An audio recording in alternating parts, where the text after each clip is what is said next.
खरं म्हणजे एअर इंडियाच्या झालेल्या अपघातामध्ये जे निष्पाप लोकांचे बळी गेलेत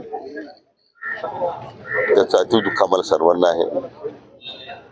प्रथमतः त्यांना मी भावपूर्ण श्रद्धांजली अर्पण करतो।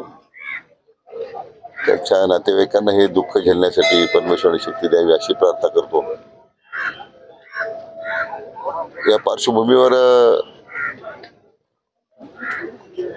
वाढदिवस साजरा करायचा नाही असा मी व्यक्तिशः निर्णय केला। आज ग्रामस्थांच्या पुढाकारानं ग्रामदैवताकरता जी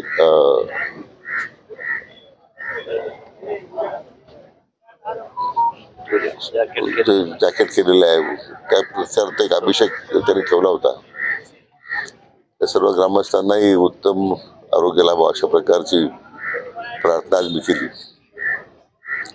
परंतु घटनेचं दुःख प्रचंड आहे आणि त्यामुळे कोणतेही सार्वजनिक कार्यक्रम किंवा सत्काराचे कार्यक्रम स्वीकारायचे नाही असं मी स्वतः निर्णय केलेला आहे। कार्यकर्त्यांनी काय करावं मग त्या दिवशी, असं तुमचं काय आव्हान आहे? मी परवा दिवशी सगळ्या कार्यकर्त्यांना आवाहन केलं की जे आदरणीय मंत्र्यांनी जो संदेश दिला आपला एक पेड़ माँ के नाम, तर प्रत्येक ठिकाणी वृक्षारोपण करावं, एक झाड प्रत्येकाने लावावं।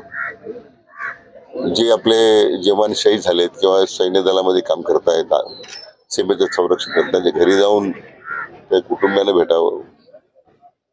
समाजातील जो उपेक्षित घटक आहे, आमच्या शाळा सुरू झाल्या आहेत त्यामध्ये शालेय विद्यार्थी आहेत, त्यांना साहित्य काय द्यायचं असेल त्या रूपाने त्यांना साहित्य वाटप करावं। समाजभिमुख काम जे कल्याणकारी कामासाठी कार्यकर्त्यांनी पुढाकार घ्यावा तेच माझ्या वाढदिवसाच्या निमित्तानं तुमच्या सदस्य मला मिळतील।